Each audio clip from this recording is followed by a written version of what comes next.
बिस्मिल्लाहिर्रहमानिर्रहीम, अस्सलाम वालेकुम। आज 19 मई है और दिन इतवार का है।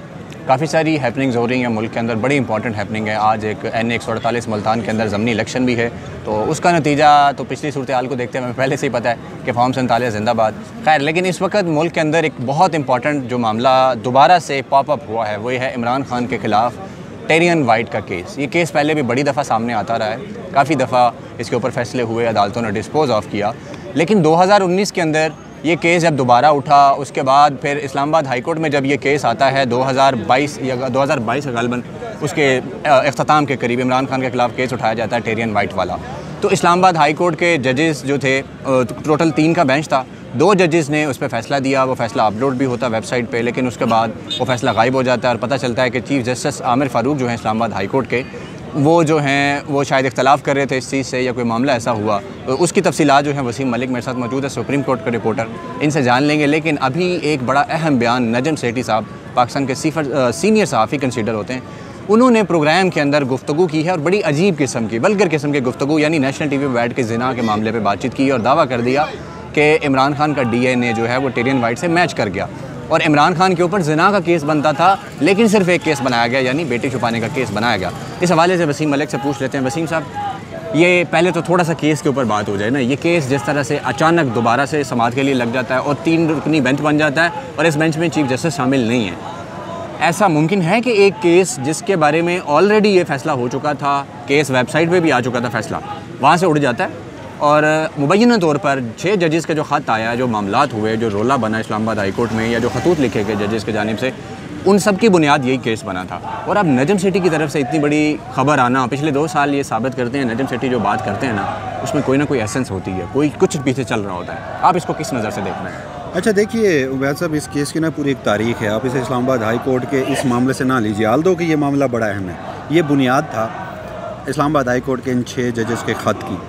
उसकी वजह यह है कि ये मामला, अगर मैं इसको माजी से लेकर चलूँ, सिंध हाई कोर्ट से डिसाइड हुआ, लाहौर हाई कोर्ट से डिसाइड हुआ, 2019 में ये मामला इस्लामाबाद हाई कोर्ट से डिसाइड हुआ और मेंटेनेबिलिटी के इशू पे डिसाइड हुआ कि ये दरख्वास्त मेंटेनेबल नहीं है, काबिल समाअत नहीं है। मगर उसके बाद हमारी रियासत 2022 इमरान खान के ख़िलाफ़ अभी तक कोई रेफरेंस नहीं बना था, सज़ा सुनाना हर सूरत मकसूद था।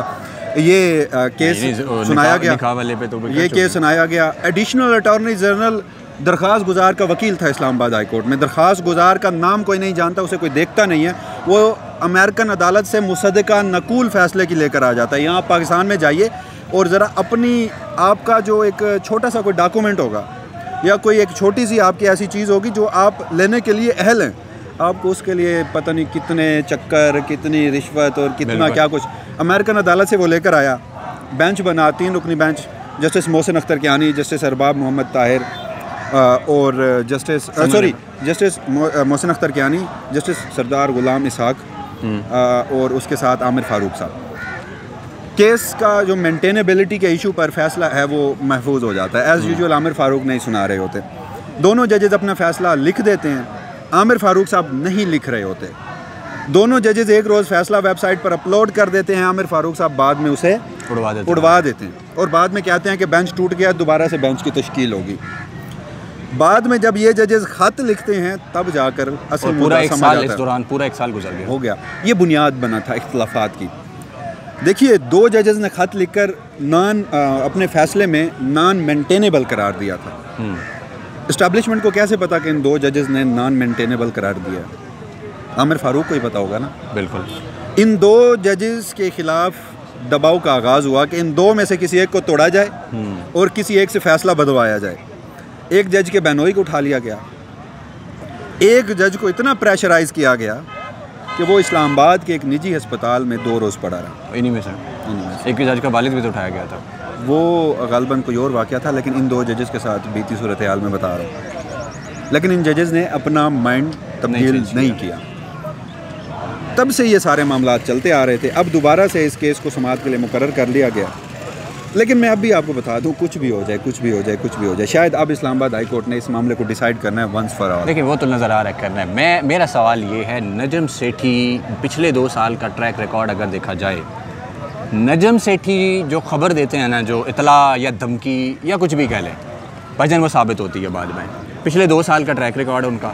अब वो कह रहे हैं कि जी इमरान खान के ऊपर ज़िना का केस बनता था, लेकिन सिर्फ ये बनाया गया कि जी बेटी जो है वो छुपाई गई है, तो उस बुनियाद पे केस बनाया गया। लेकिन मेरी इत्तलात है कि जी ये मामला बड़ा डेंजरस है क्योंकि उसका DNA मैच कर गया।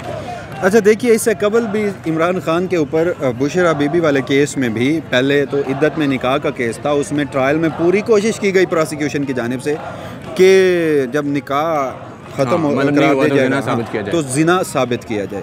एक साबिक़ वज़ीर आज़म और एक साबिक़ खातून अव्वल के ख़िलाफ़ रियासत की प्रायोरिटीज़ है कि ज़िना ही साबित किया जाए। तो उसी सिलसिले की एक कड़ी है। इमरान खान और बुशरा बीबी के बारे में क्या कुछ खबरें नहीं चलाई गई। एक डायरी, मशहूर ज़माना डायरी, मैं उस वक्त इस मीडिया में एक अहम इदारे की बीट किया करता था, नाम लेने से मेरे पर जलते हैं। उस इदारे ने ये खबर भेजी थी।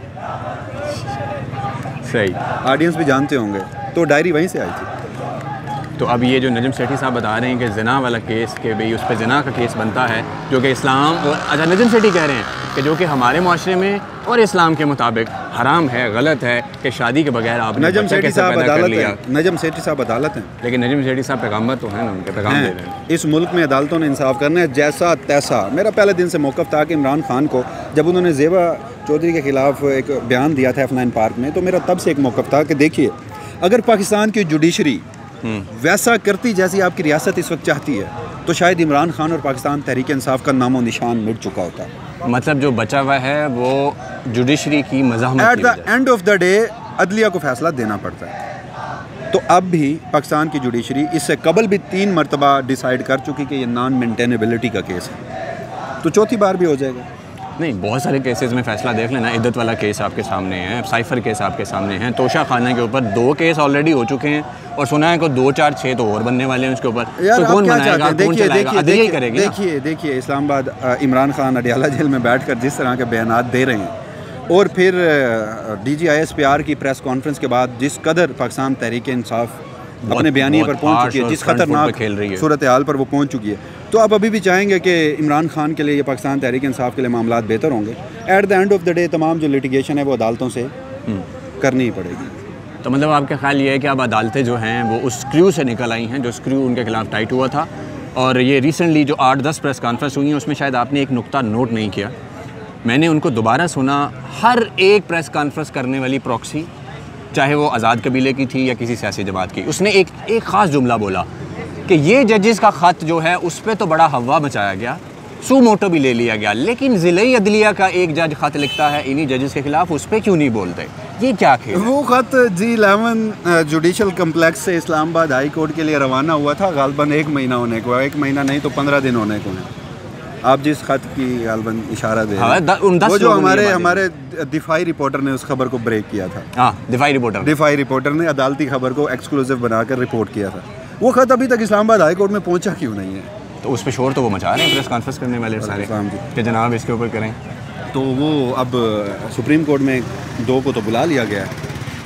हाँ, उन 2 को बुलाया गया, लेकिन ज़ाहिर है वो उनका एक्चुअली मुझे जो मकसद समझ आता है वो यही कि वो जो 6 जजेस ने भांडा फोड़ दिया है ना सारा, तो वो अब जो एक जज उनके खिलाफ खड़ा किया गया जिससे ख़त लिखवाया भी गया, तो वो जो ज़िले अदलिया और पूरे पाकिस्तान की हाई कोर्ट ने सुप्रीम कोर्ट को बताया कि हमारे साथ क्या बीत रही थी, तो वो बेचारा जज भी ज़ाहिर ऐसा ही होगा, सुबह होगा चल छापे ख़त लेकर, तो बहुत ही मजबूर होगा। ये ना जब से इस्लामाबाद हाई कोर्ट के 6 जजेस ने ख़त लिखा था तो बहुत कोशिश की गई थी काउंटर नैरेटिव बनाने की। ये प्रेस कॉन्फ्रेंसेस अब आकर अगर आप इसको नाम दें तो ये जब कुछ नहीं बन पाया तब की गई हैं।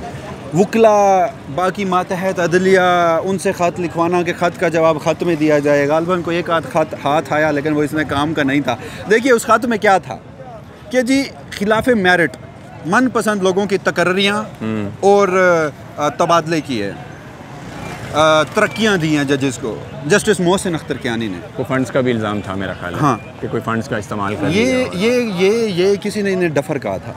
ये हकीकतन है यार, ज़रा चेक कर लो इस्लामाबाद हाई कोर्ट में एक जज बैठकर ये फैसले करता है या कोई एक कमेटी है? सही। हाँ, लेकिन खैर वो तो पूरी कोशिश कर रहे हैं, देखते हैं कि इस केस में अब दोबारा से क्या करते हैं। कोई तो गेम तैयार की होगी कि ये केस दोबारा लग भी रहा है। मुझे मुमकिन है गालबन में गलत हूँ, मुमकिन है मेरी ओपिनियन गलत हो, लेकिन at the end of the day सूरत हाल ये बनी है कि इस्लामाबाद हाई कोर्ट में अब जो इंतज़ाम है जिनके हाथ में, वो अमूमन मुझे लग रहा है इन 6 जजेस के हाथ में। अब ये केस ज़ेर इल्तवा था और इन केसेस में जो अब जज बैठे हैं ये वंस फॉर ऑल इसे नॉन मेंटेनेबल करार दे देंगे। तो ये मामला मेरे नज़दीक अहम नहीं है। सही हो गया। ये मामला बस नजम सेठी जैसे लोगों के लिए प्रोग्राम करने के लिए तो ज़रूर हो सकता है। इस मामले में इमरान खान को मुझे कोई मुश्किलात, देखिए यार इससे बढ़कर आपने उसका निकाह ही यार वायलेट कर दिया। आपने कहा कि निकाह है ही नहीं, ख़त्म, अदालत ने बैठ कर तय कर दिया। उसमें भी आपने जिना का कहा, आपने बिलो द बेल्ट दोनों मियाँ बीवी के लिए एक घटिया कैंपेन चलाई। इससे बढ़कर आप क्या करेंगे? मज़ीद आप क्या कर सकते हैं? रियासत अब मज़ीद कुछ नहीं कर सकती। बहुत शुक्रिया वसीम साहब, बहुत शुक्रिया। अल्लाह हाफ़िज़।